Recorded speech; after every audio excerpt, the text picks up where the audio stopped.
Hoje, então, a gente vai conversar sobre a última leitura da Maratona de Carnaval que houve no mês de fevereiro, e eu tô falando de A Casa das Belas Adormecidas, do Yasunari Kawabata. O Kawabata é um autor japonês, foi o primeiro autor japonês a ganhar o Nobel de Literatura.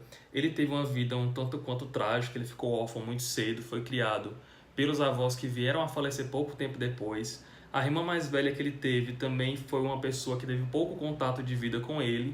Então a solidão e a morte foram coisas com as quais ele teve que aprender a lidar desde muito cedo. Isso fica muito claro na escrita dele, principalmente nesse livro. Ele é um livro que, como vocês podem ver, é muito curtinho, ele é quase que praticamente um conto.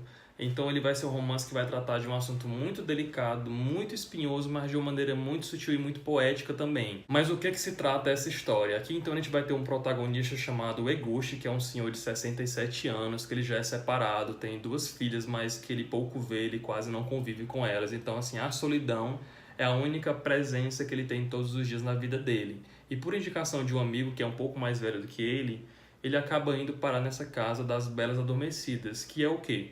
Lá nada mais é do que um estabelecimento clandestino, onde jovens moças são sedadas, e na grande maioria delas são meninas virgens, e elas são dopadas para passarem a noite com seus clientes. Os clientes que frequentam esse lugar, eles têm um perfil que deve ser seguido, não é qualquer pessoa que pode frequentar esse local, né? Eles têm que ser homens confiáveis, homens distintos, homens íntegros, que tenham valores. E geralmente todos eles têm uma idade um pouco mais avançada. E todo esse perfil comportamental, ele existe, por assim dizer, porque a casa tem uma regra muito restrita e muito simples de que os clientes que ela frequenta, eles podem fazer o que bem entenderem com essas moças, podem acariciar, podem beijar, podem tocar, mas eles não podem consumar o ato sexual de fato. Uma outra regra fixa da casa é de que as moças e os clientes não podem ter nenhum tipo de contato que seja fora daquele ambiente controlado da casa, né? Por isso que quando o senhor já chega no estabelecimento, elas já estão sedadas, já estão dopadas, e esse sedativo ele faz efeito até o dia seguinte, quando os clientes já não estão mais lá. Ou seja, eles não podem sequer saber o nome um do outro, eles não podem ter nenhum tipo de conversa entre si, eles não podem ter nenhum tipo de proximidade que não seja dentro do quarto. Então, além do sedativo que já é dado para essas meninas, existe um outro tipo de medicamento que é deixado à disposição para esses clientes, né, para esses senhores, para que eles possam ter o sono induzido um pouco mais rápido e dessa forma não cair na tentação de cometer algum comportamento inapropriado com essas moças e contra as regras do local. Então o que acontece é que nas idas e vindas do Eguchi nesse local, ele vai tendo contato cada dia com uma moça diferente, né? Sempre que ele vai lá, não é a mesma pessoa que ele encontrou na noite anterior.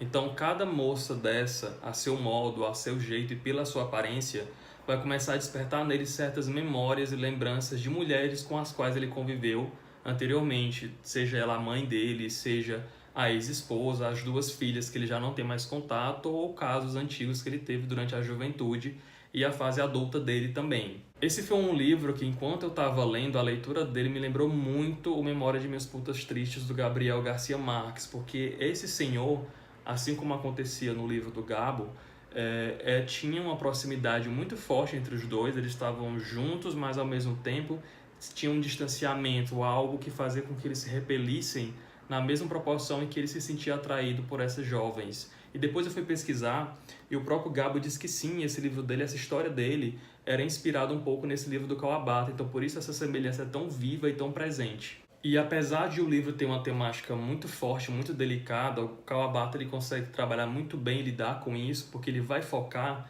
no quão decadente é aquela situação, né? Aquelas pessoas que se submetem àquilo. Tanto as moças que vão para lá porque precisam desse dinheiro, quanto esses senhores que vão para esse local porque não tem uma companhia, eles não têm com quem passar a noite em casa, a não ser a própria solidão, que já é uma constante na vida deles. Então esse é um livro que, em resumo, vai falar sobre o processo de envelhecimento, sobre as perdas que a gente tem, seja ela perda de pessoas ou perda de capacidades físicas comuns com o processo de envelhecimento.